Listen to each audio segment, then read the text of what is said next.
Okay, everyone, it's wonderful to be here with all of you today.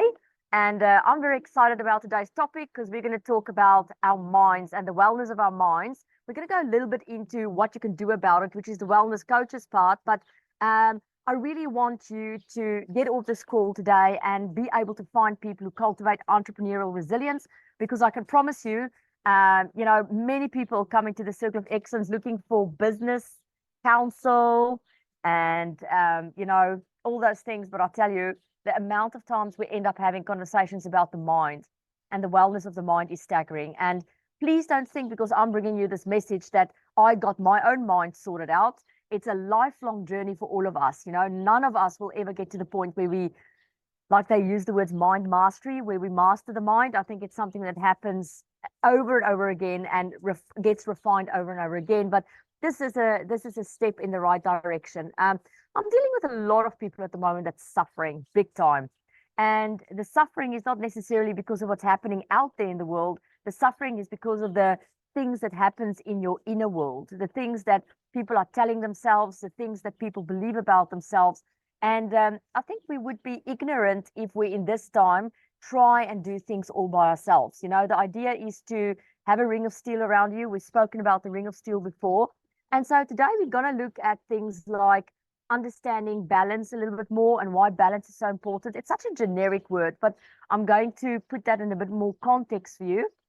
We're going to talk about business as a living entity, why maybe other reasons why your business may not be working, which is non-business related things. We're going to talk about managing your well-being, the type of wellness coaches out there, and a bit of resilience resources, which is really the part that I want to get to. So we are basically on module 4. This is lesson 5, but we're part of a bigger series here that is about, building a team around you and talent around you and not having to do everything on your own. If you are doing that, if you're a person who struggled to ask for advice or you're a person who struggled to reach out for help, I want to really encourage you to start looking at this and go, you can't go at things alone all your life. You have to form part of a bigger team. When we were in many, many, many lifetimes ago, our ancestors all came from a space of family units or beehives, and it's funny, the place I'm sitting in at the moment is called the hive. So we're used to having people around us. We're used to being sort of the center of our universe, and then you have people around us supporting us. So when we talk about mindset today, I'm not saying you have to figure it out all on your own. And start thinking about the people that you have around you and the ring of steel that you have around you. So today we're specifically talking about wellness and about wellness coaching. So let's just understand balance first, because it's so incredibly important. When you were a child, for most of you, you had to learn to ride a bicycle. And I want to take you back to that moment.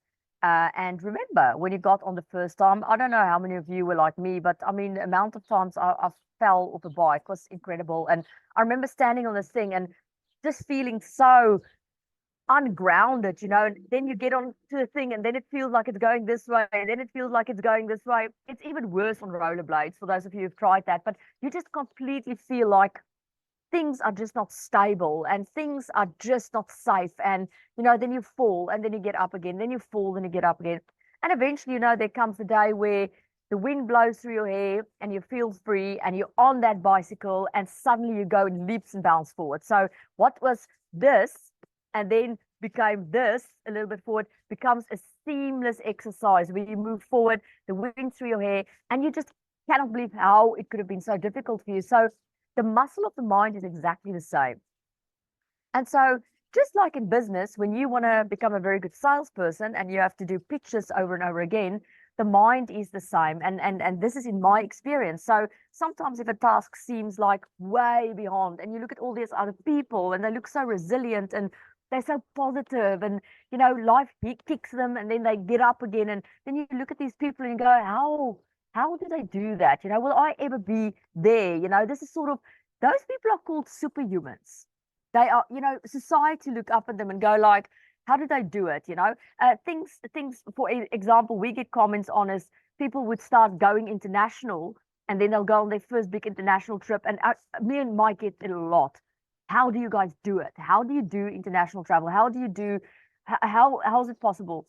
And the answer is it's just a bicycle. It's a bicycle you get on and then you fall off, and then you get on and then you fall off, and then you get on. And then one day, you're doing a 24-hour or 30-hour in transit flight, and you look at it and you go, I'm driving this bicycle much smoother than what I did in the beginning. Because now I can't help but think about our Indian trip.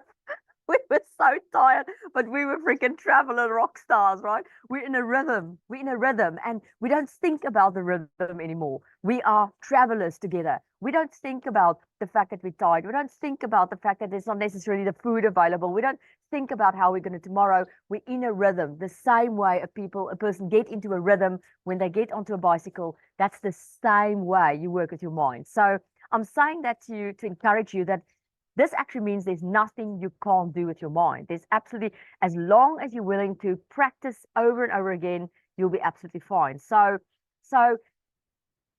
yeah, so before I move on, it's really about finding the right balance for you. So for me, the right balance is not the right balance for you. And so it's a very individual thing, and that is okay. We can't always do what other people say we must do and think it's going to work for us. So take the bits and pieces out of the day that will help you find your balance. In certain areas, I'm probably really, really good. In other areas, I'm really failing, and my practice is not enough. And in certain areas, you are really, really good, and in other areas, you may be failing. So see it like this, a spoke wheel, and focus today on the areas where you think you can improve. So your business is a living entity. It's not a thing. And so because your business is a living entity, it's connected to everything. So your business responds to you.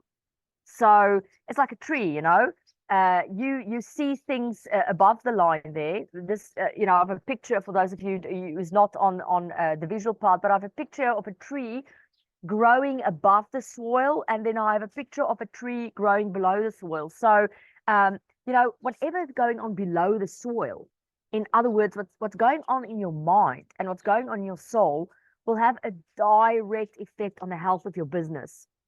It will have a direct effect on the health of your relationship. So you can repeat as many things as possible in business. If the work below the soil is not done, you're going to constantly find yourself in similar situations. So you'll go, why am I having a cash flow problem again? Why am I attracting demanding clients again? Why can I not put boundaries down for people? These things that happens around you is only mirrors. Now, I know you all know that, but it's sometimes really good to just be reminded that anything you're experiencing in your reality at the moment is a mirror reflecting back to you on what's going on in your life. Now, before you completely criticize yourself and put yourself down, there's lots of good things in your life also that's reflective of the incredible work you've already done on yourself. Some of you is going to sit here today and walk into an incredible garden you've created. That shows you the beauty in your mind. Some of you is going to walk out of your house and greet your family and friends and see these beautiful bonds and relationships. That is testimony of what you've created in your mind. Some of you is going to walk to the fridge after this and get a real healthy food out of the fridge. This is because of the work you've done. So your business is only one of those things, but what's going on in your mind has a direct reflection on what happens in your business. So it's all interconnected.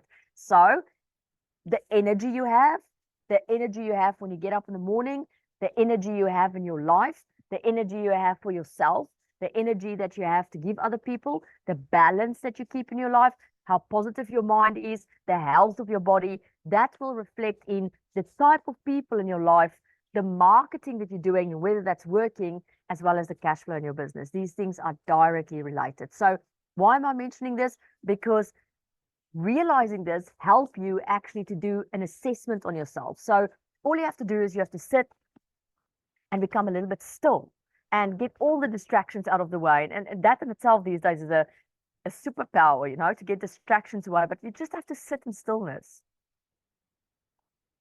And then you think and you contemplate. I tell you, this is a huge luxury. People don't do that for themselves anymore because you're thinking about your to-do list. I know you're thinking about that to-do list, but we don't do that, right?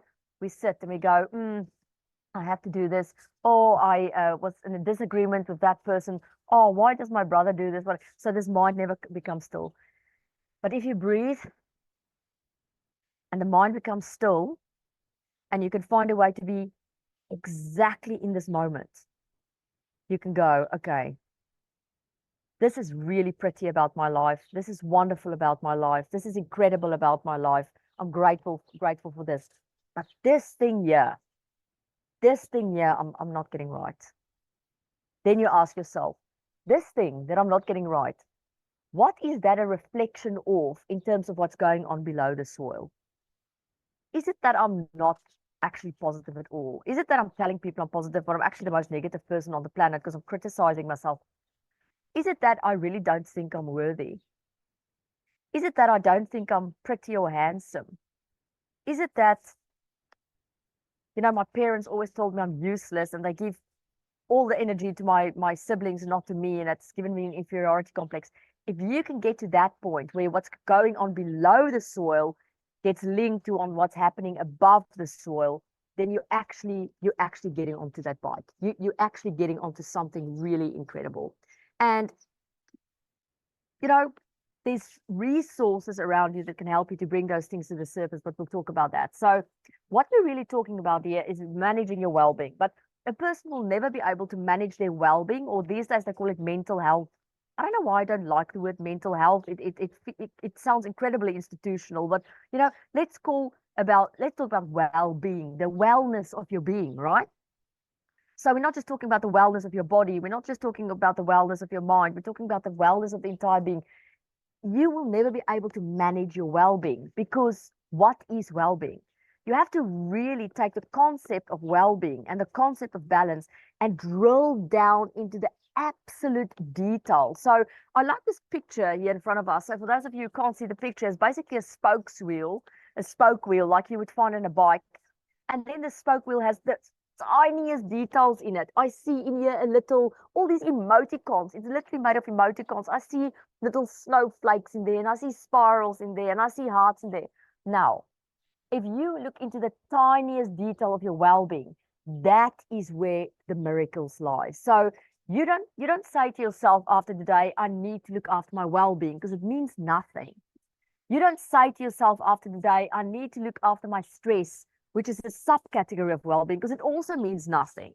You don't say, I need to look after how quickly I freak out, which is another subcategory of stress, which doesn't mean anything. You drill down to the absolute finest detail, which can be, I need to look after the sugar that I eat because it spikes me, and that will help me specifically with the way I get triggered when people actually say things to me and I overreact, and it causes lots of trouble for me in my life. That is super, super specific, and there's something very specific you can do about that. And the start of doing something about that is to start cutting out sugar so that you can create a system that's as calm as possible, to help you on the psychological process. So, and in order to achieve this level of detail, you have to be still, you have to be in the very now moment, and you have to be able to observe what's going on around you, because it will lead you within. That's why I am so obsessed, well, actually with everything in my life, but obsessed with signs and symbols, because signs and symbols are those first arrows. So you may sit now there in your garden, and Landi said I must become still, and now you're going, okay, but I'm thinking of this and I'm thinking of that, and you're not getting your mind still. And then you start reflecting on the flowers in front of you, and that is an indication of beauty, and that's an indication of blooming. And so you allow your external environment to give you clues on what's going on inside your internal environment. I tell you, if you're sitting in your external environment and all you can see beauty in that moment, you're doing pretty well. You're doing really, really well. But for me, it's all about intention. If your intention is to look better after your well-being, and if you sit in an environment, it will present to you what you need to know at that very given moment. And then you go and find that thing. What I see when I work with a person on their mindset is, it's not changing the entire spoke wheel that causes massive transformation in people. It's finding that little snowflake, or that little piece of crumb, or little piece of detail, and changing that. And then changing that is almost like a mini key, and that key and opens the next thing and opens the next thing and opens the next thing. It's sometimes as simple as finding a quote. And that quote, just repeating it in your mind over and over again, make an incredible difference. So the first thing you want to go do after today is go and find that little crumb, that little thing that if you're going to pull on that string, you're going to have more things coming out, and then it's going to become more and more and more and more, and that leads you on a path of exactly where your transformation needs to happen in order for you to reach the level you want to. Because that's the beauty about Circle of Excellence, right? We all are forever students. We're forever students. You know, I can honestly tell you, I don't think I've worked ever with one or had a relationship with one Circle of Excellence member that goes, you know, I've arrived. I know everything now, so I can't be taught anymore. Whatever. If that's you, you're in a very, very, very dangerous place. In fact, we need to call the ambulance. That's how dangerous the place is that you're in, because you've actually reached a point where you now go, you know, you've arrived and no one can teach you anything. Whatever. It's super, super, super dangerous. So don't ever go there. Okay, so now we talk about the wellness coaches, and then I want to get to the piece of content I really want to share.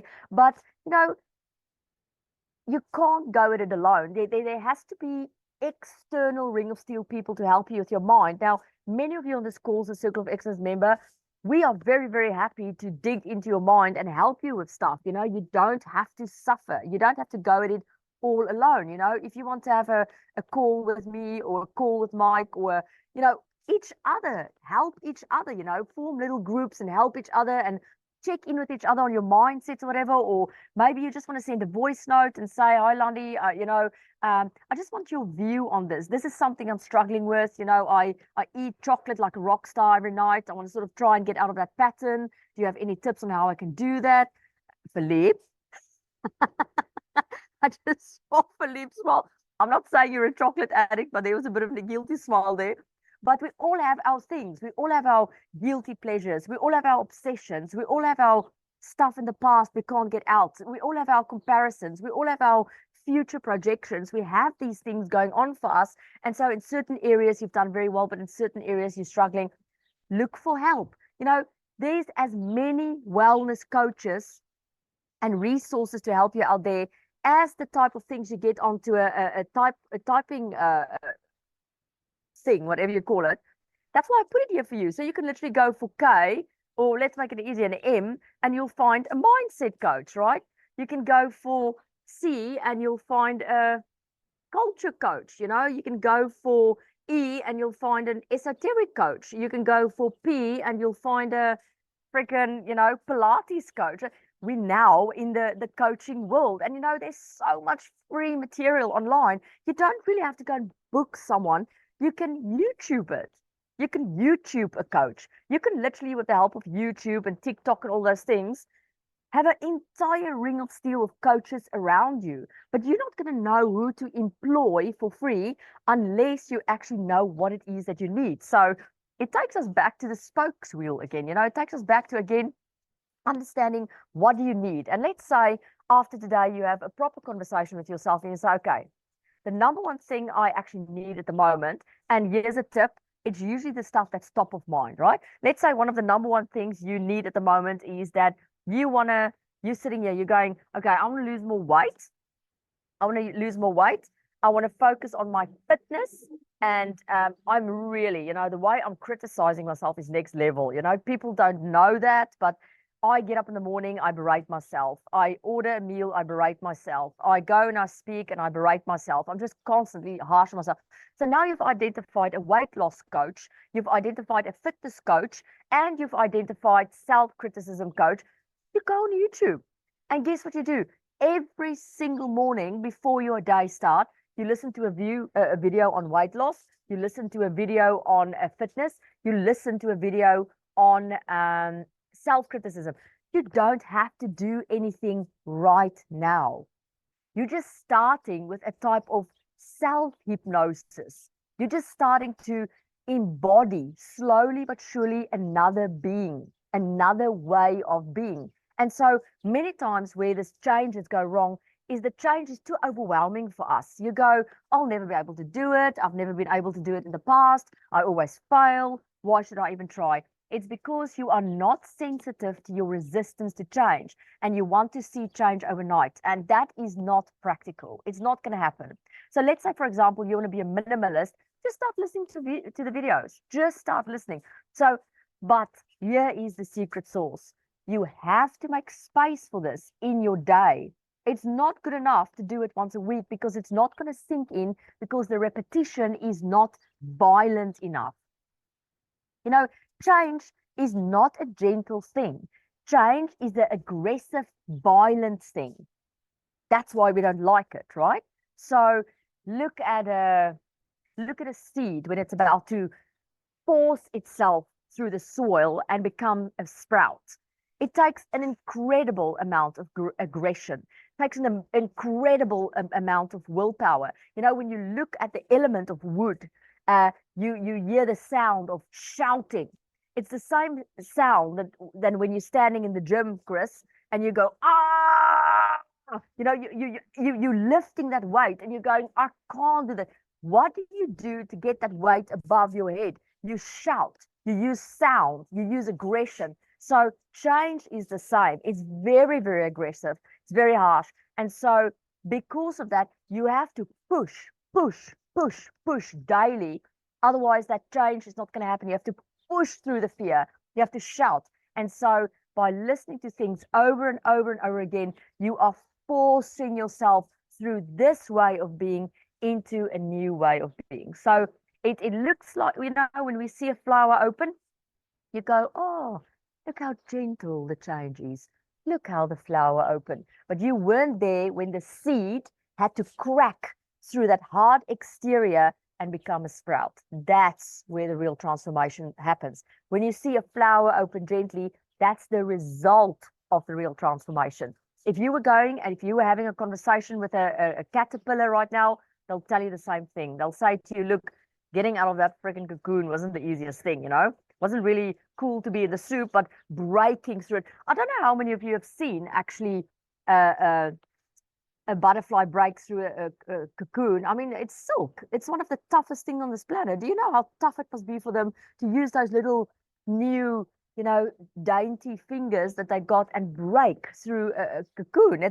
So you see, unless you're willing to break through, and unless you're willing to use repetition, which is one of your most powerful tools, it's not going to happen. So rather than steering away from the change, start putting the stuff in your mind, you know, and that allows yourself in a repetitive way to get used to the new you, because that's what we're all seeking, really. It's a new identity, the identity of the updated version, the updated mind, the more powerful mind, the more resilient mind. So let's look at resilience and resilience resources that can really help you. So I've always loved the compass.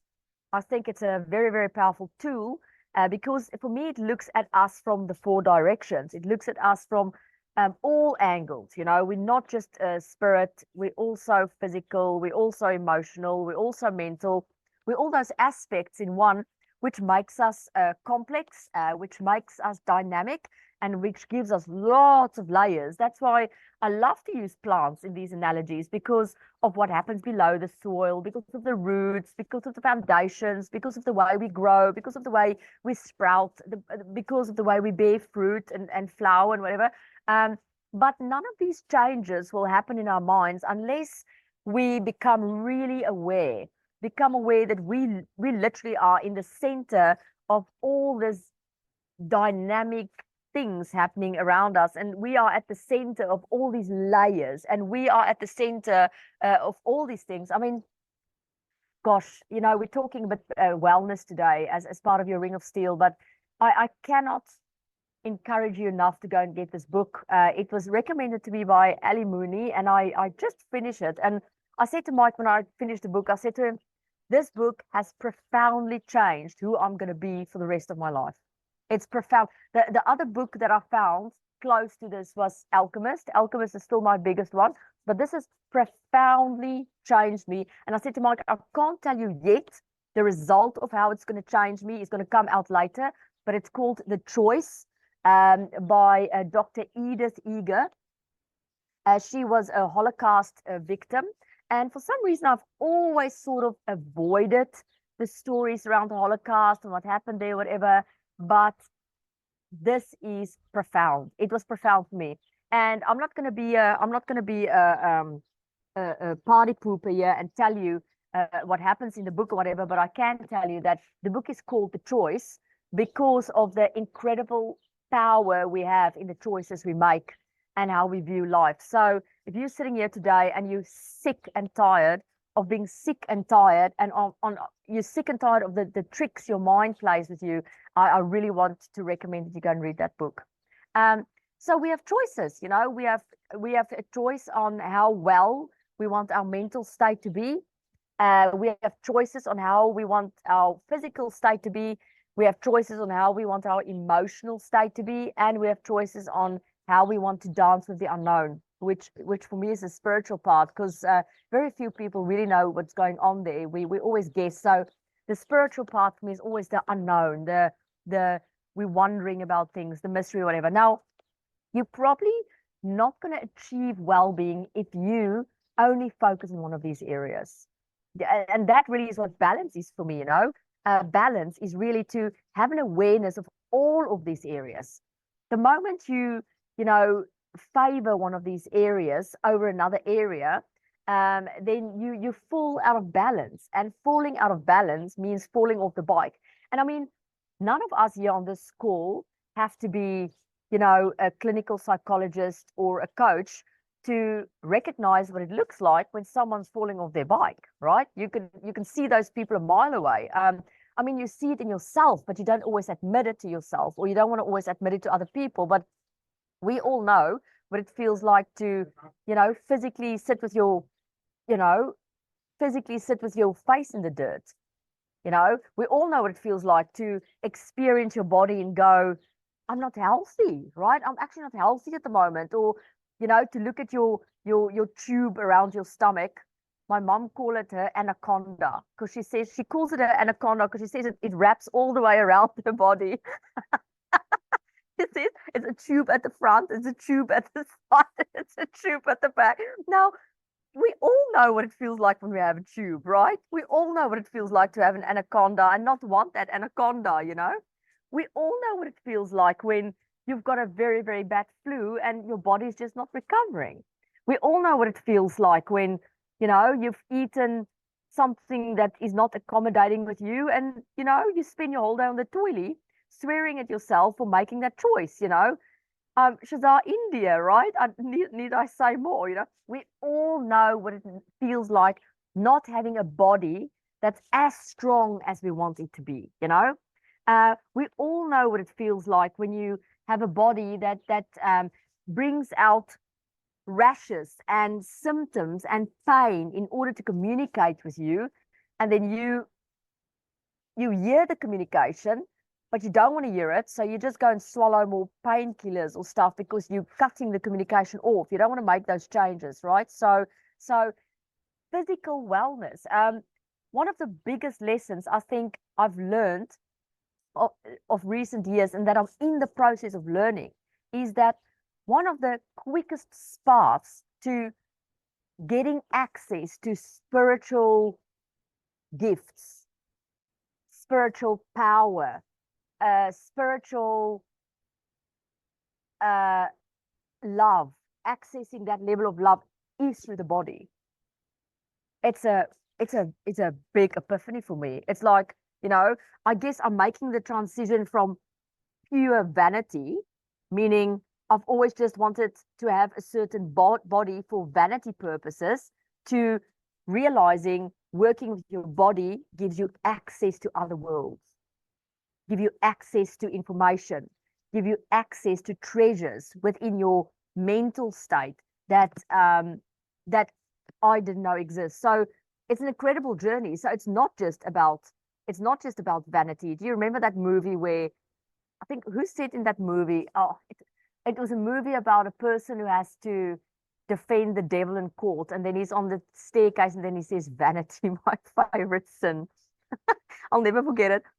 It really can capture you. But when I realized that working with your body has nothing to do with vanity, but has to do with accessing certain states of mind and accessing certain parts of yourself that you've forgotten about. It changed the way I saw food, exercise, well-being, all those things. I really wish people will teach us these things in school. Honestly, I think it can be such a different experience if we are sat down as young children and people actually, someone takes the time to have a table in front of us and go, right, here's good food choices, here's not so good food choices, there's bad food choices. The mere fact that we're not taught that in school blows my mind. So, but anyway, so that would be looking after your physical state. So if any of these things feel to you off, that's probably one of the areas where you need to focus. And not just there, but the subcategories of that. So pick something specific. Pick your hearing, you know, pick your failing eyes, pick your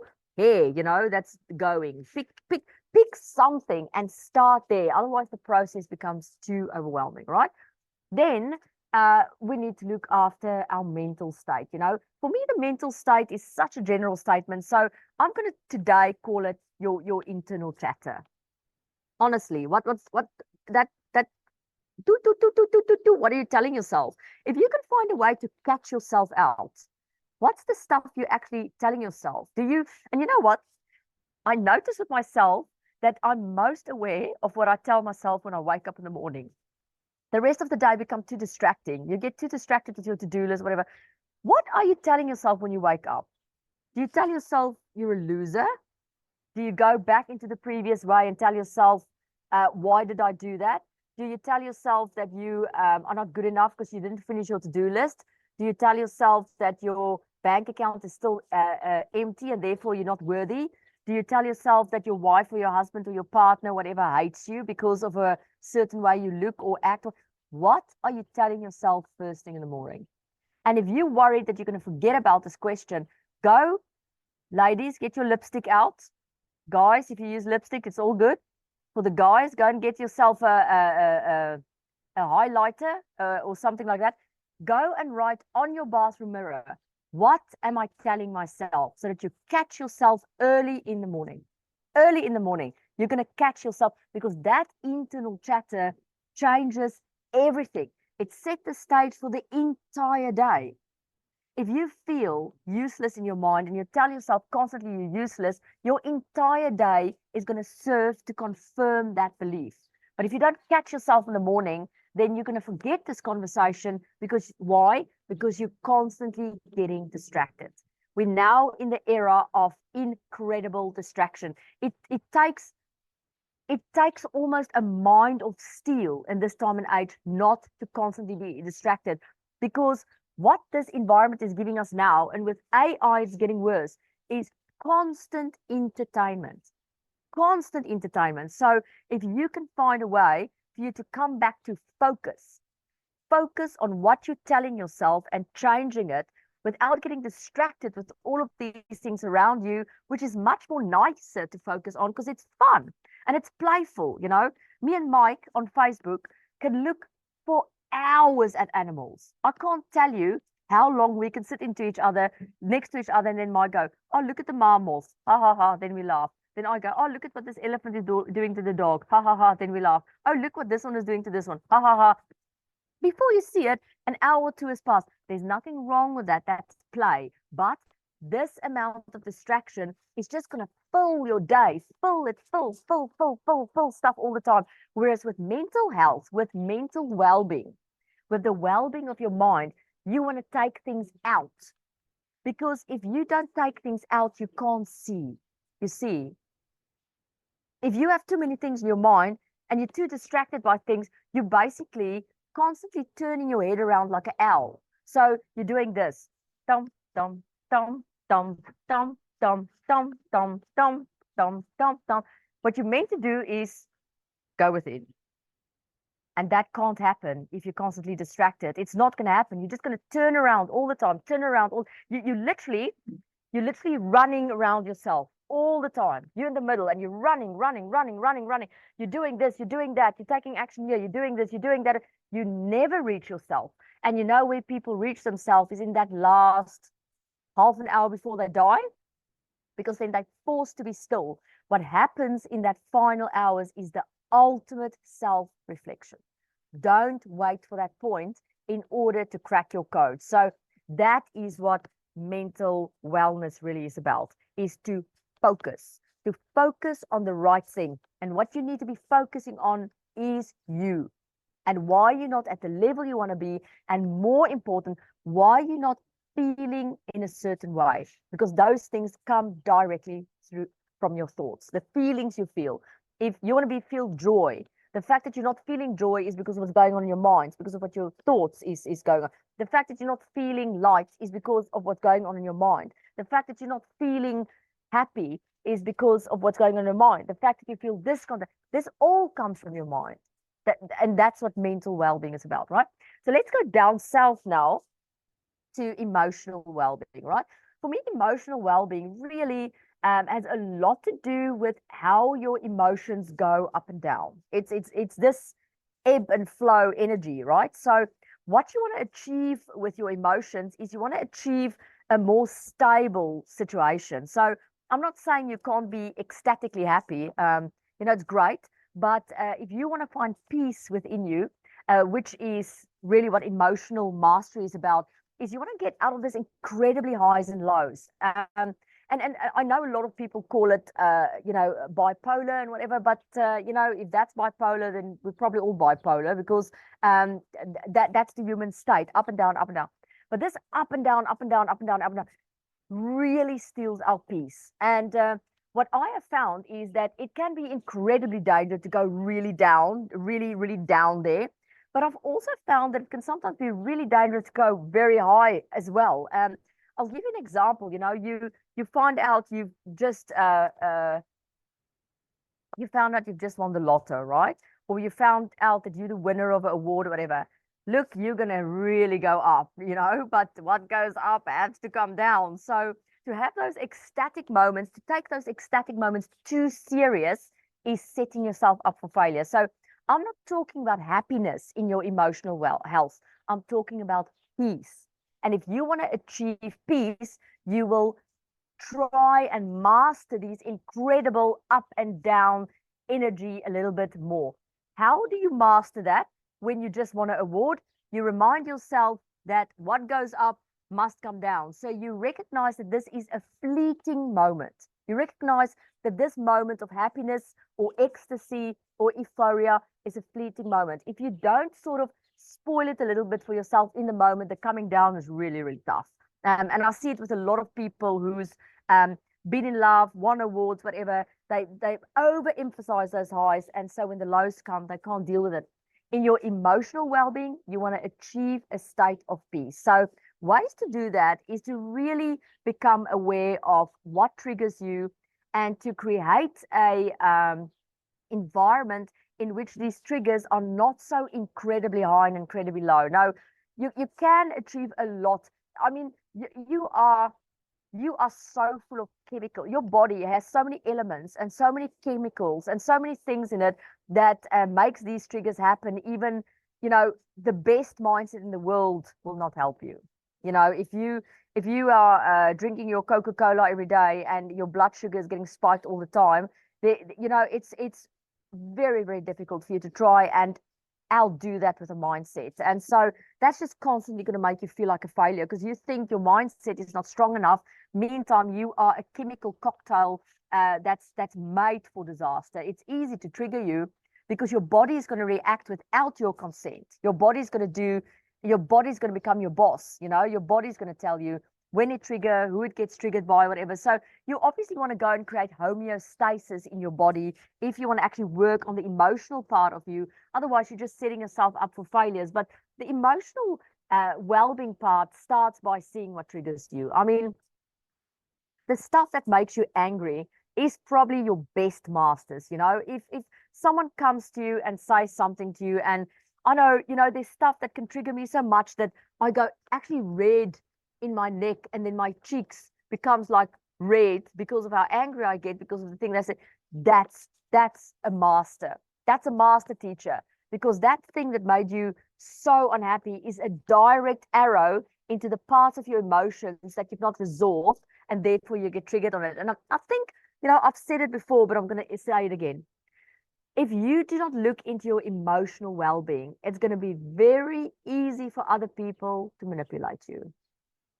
So not only will you not have peace, you won't have inner peace because you are literally between extreme euphoria or extreme unhappiness. You don't enter that mid state, right? That's going to be your life. It's almost like a heartbeat that's out of rhythm, as opposed to, well, we don't want to flatline and you're dead, but you really want to create a place where you're just experiencing peace. But then on top of that, if you don't learn to get that ups and downs a bit more stabilized, people will manipulate you. People will easily influence you. People, and I'm going to give you a classic example, because a person who just is just or is currently going through a divorce, or is just going through a divorce, or is just past a divorce, you see these incredible highs and lows in them. If you've been through a divorce, or you are currently going through a divorce, or you understand what I mean. You go through these incredible highs and incredible lows because your emotions is out of rhythm. The one moment you are deeply sad for your loss, and the next moment you are with friends laughing hysterically. And you think in that moment, I'm so happy I made this decision because I'm feeling so happy. And then you come home and the next morning it's this massive crash again. You get this in periods of grief as well, this very highs, very lows. And then what you want to try and achieve with that is to get to a place where the emotion starts on both sides, to get a bit more stabilized and a bit more like this, bloom, bloom, bloom, like water flowing over pebbles, which give you that peace and serenity. So go and look at the things that really upset you and go and sort those things out. Again, we're looking for the finest detail. We want you to name that thing. We want you to let that anger take you so deep into the detail that you, for example, get to the point where you go, right, I can now see that the thing that's festering, the thing that's rotting within me, has everything to do with the fact that I wore braces as a child. I can now see how that's how specific I want you to be. And then you can say to yourself, this wearing braces as a child made me feel like this. You have to name that feeling. It made me feel, let's say you call it shame. You find it. Then you go to YouTube and you find someone who's going to help you unravel your shame. Or you have a conversation with someone who's going to help you unravel your shame. You can't say, I want to be more emotionally intelligent, or I'm going to master my emotions. It doesn't mean anything. I really want you to be specific. Then we're moving now to the other part of the compass, which is the West. This is probably the most misunderstood, the spiritual part. This is probably the most mysterious. This is probably the most difficult for people to grasp because it doesn't have substance around it. It doesn't have anything around it that we necessarily can see. We have to 100% rely on our intuition. We have to rely on our faith. We have to, try and unravel the signs and the symbols. It's very, if you can say, non-left brain. It's literally walking with something over your eyes in the darkness and feeling your way around. So if you're a person who's, scared to death of death, for example, or you have these incredible fears about what lie on the other side. For some of you, it would be literally waking up in the evening and you're so scared of the dark because it's represented by the unknown. And maybe you're someone who, any form of change freaks you out big time, whatever. Then you probably need to focus a bit more on the spiritual part. So I find in my experience that people who's uncomfortable with diving into spirituality, and this is a huge generalization, it's just based on my experience with the people in our community that I've worked with, people who's very, very afraid of, let's say what lies on the other side, or spiritual exploration, or even some people even afraid, for some of you it will be religion. I'm talking about everything that lies in the category of the unknown, right?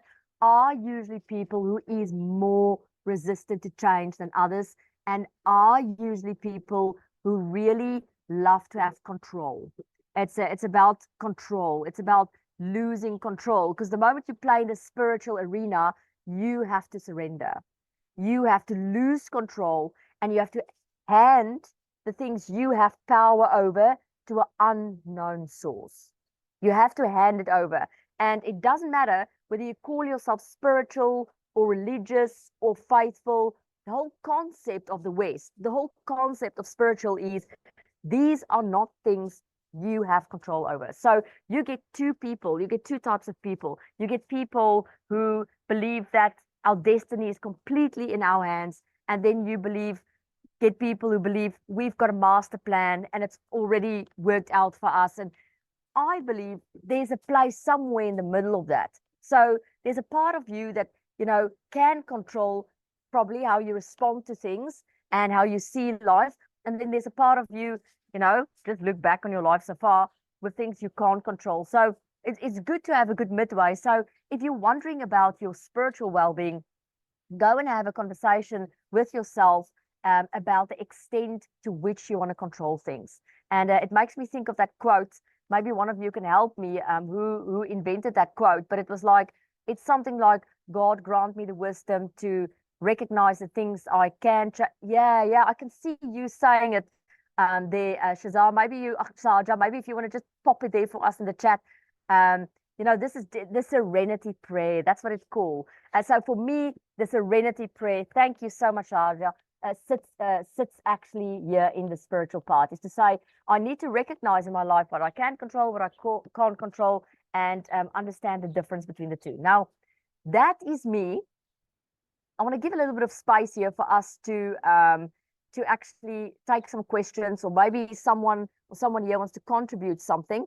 But some recommended activities would be to study and pick at least 2 resilience resources to support you, and get yourself a wellbeing diary and start recording your wellness interventions on a daily basis. I want to make it this time around actually much more practical for you. And I want to say, look, just start with these videos.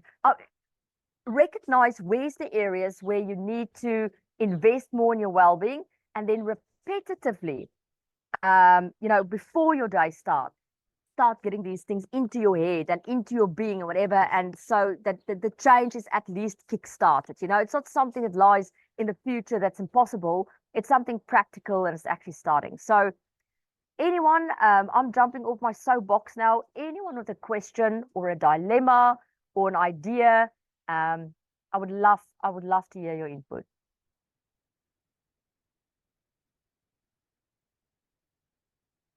I see Dennis says not too much hair for him nowadays. Dennis, doesn't matter. It's a unique style. I'm myself married to someone with that unique style. Anyone want to contribute to say something? Oh, Saja, did you mean you were trying to learn to ride rollerblades on? Yes. No, please jump in, Saja. I'll jump in and just say I really appreciated the following the breadcrumbs. That was lovely because it gave me a sense of, okay, it's just that little thing, and then the next little thing, and then the next little thing. So thank you so much. That's really, really great. I'm off to find the little things. That's the thing, it's the little things. I think if we look at the big things, gosh, we first we make it impossible for us to achieve because it's too big. And also we become even more resistant to change. I believe we're resistant to change to protect us. We're not resistant to change because we're bad people. We're resistant to change because otherwise we wouldn't be automated, and our brain wouldn't be automating us, and it gives us a level of safety and security. But as nature, we have to evolve, and it's only breadcrumbs. You only have to start with one little breadcrumb. Saja's asking if I were trying to learn to ride with rollerblades. Yes, Saja, it was a dismal failure. And I remember doing that in my Joburg years. And I basically got on the rollerblades and I fell in the middle of the entrance of the complex where I was staying, and I couldn't get up because every time I tried to get up, the rollerblades was going underneath me. And then at some stage, there was 5 cars trying to get out of the gate, and no one could get in and no one could get out because I was spinning like a crazy person on the floor in front of it. And actually a total stranger, had to come out and help me up and rollerblade me to my front door so I could just get out of everyone's way. So, yep, that one failed.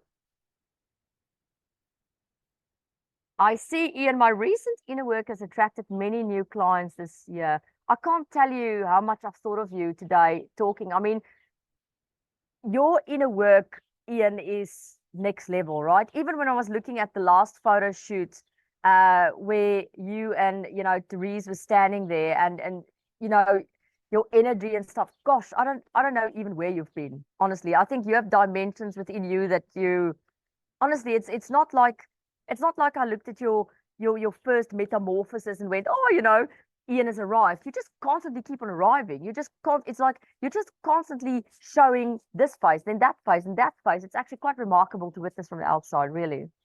No, you're the authority, Philippe. I love what you've given us here. Your alpha and omega. Do you maybe just want to quickly tell us about it?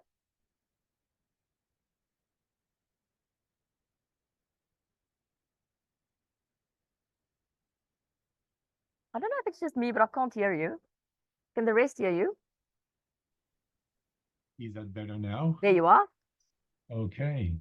Because I've been commenting a bit, so I can't remember which one you're referring to. Now, it's something that it's different colors, and it looks like a tube of sorts, and then it has ultimate Yeah, that's the consciousness scale of, I'm not sure exactly how they call that, like the vibration scale. Like if you live in fear, you're at the bottom, if you're enlightened, you're at the top. And that was commenting on Ian's state of mind that attracted clients to him. So Right. Isn't this phenomenal? Look at it. Shame is at the very bottom. Wow. Enlightenment is at the very top. And I mean, when you look at this, you can see why the higher your emotions vibrate, the more you'll be able to manifest. You can see as the lower your emotions vibrate. But now, we're in a society where we tell ourselves, if we appear enlightened online, we must be enlightened. Therefore, we should be able to manifest. But we all know that lots of our times is spent there at the bottom. That's the reality. That's the reality for all of us, is that we always choosing the white wolf or choosing the black wolf, and the level at which you want to vibrate is going to depend what level you manifest at.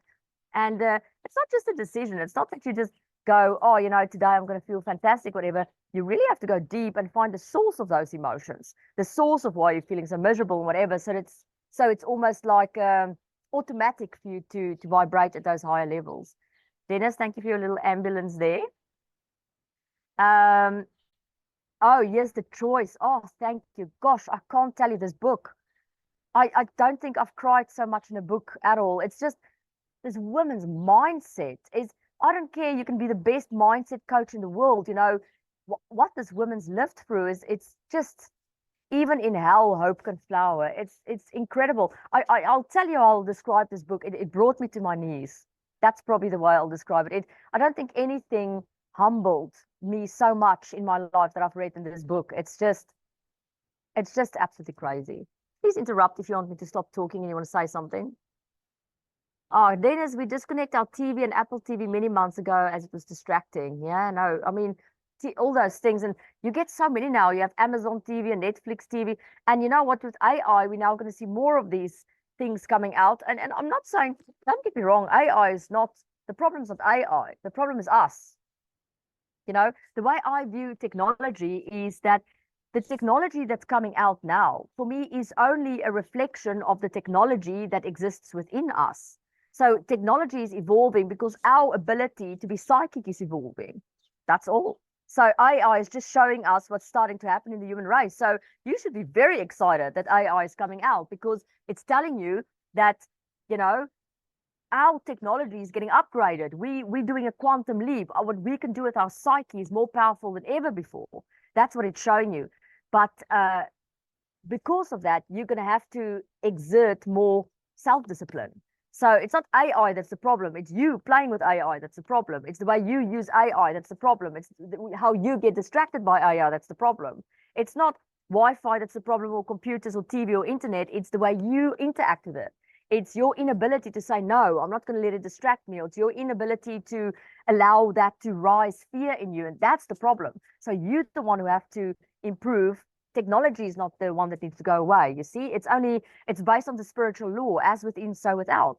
So it's a test. So, if you're going to get distracted by it or or whatever, then you need to work with your distractions and focus more. Philippe, stable emotions is equanimity. Is that a word? A state of mental balance and even-mindedness. I love that word. Bert says, Bert, why do I call you Bert if your name's Bert? Not running after positive thoughts or emotions, not resisting negative thoughts or emotions, even keel. Absolutely. That was quite a big epiphany for me, Bert, when I realized that actually. And that it's not about chasing moments of euphoria. It's about peace, which means you're actually balancing the two out, right? And shadow work is useful in times of emotional turmoil. Sandra, absolutely. And you know, there's so many people who don't know what shadow work is. Do you maybe want to enlighten everyone here? Oh, Landi. Shadow work is about owning the depths and the things that you want to resist and the things that you don't want to see, and the things that are not okay with you, and to be able to integrate those things that you normally would wish to hold at bay, because as we know, what we resist persists. So it is about it's about embracing the whole of you. Yeah, that's true, isn't it? What you resist persists. So it's just going to persist, and as long as it's persisting, it's actually going to dominate you. So go and look up shadow work if you've not heard about it. I'm sure many of you have, but it's very, very powerful work to do. I see Philippe is getting distracted by his printer. And who's been hanging out with Merlin, Saja? Who's hanging out with Merlin? One guess. Morpheus. Absolutely. Merlin energy is actually a very, very strong energy. So I'm going to leave you with this. I want to leave you with there's hope. Thank you for your statement about the fact that, she's used another analogy. It's not just breadcrumbs we have to follow. It's seeing a staircase and just taking the first step, and starting with the very, very small things. Because if I say to you, you have to go after today's call and change your mindset, I mean, I'm actually asking you to do the impossible. If I go after today's call and I say to you, look, just improve, just do stuff that's going to improve your eyesight, you go, okay, well, that's specific. I can go and look for that. Or I can say to you, hey, just go and sit for the next, for the next 2 months, just once a day, go and look into a flame and stare at it for an hour. It's all you have to do, and let's see where that leads you. Those type of things is much more easier to follow. It's much more easier to do. So I want to thank you all for showing up. I want to thank you all for your brilliant mindsets. Don't go after this call and just think of the things you have to change. Celebrate how far you've come. Celebrate how healthy your mind is already. Celebrate how strong your compass is already. I mean, no one goes through life without picking up on resilience tools. So we love you. We're very proud of you. We're very happy that we're all a soul family. And I just hope you have a fantastic, fantastic week ahead. Lots of lovies. Bye.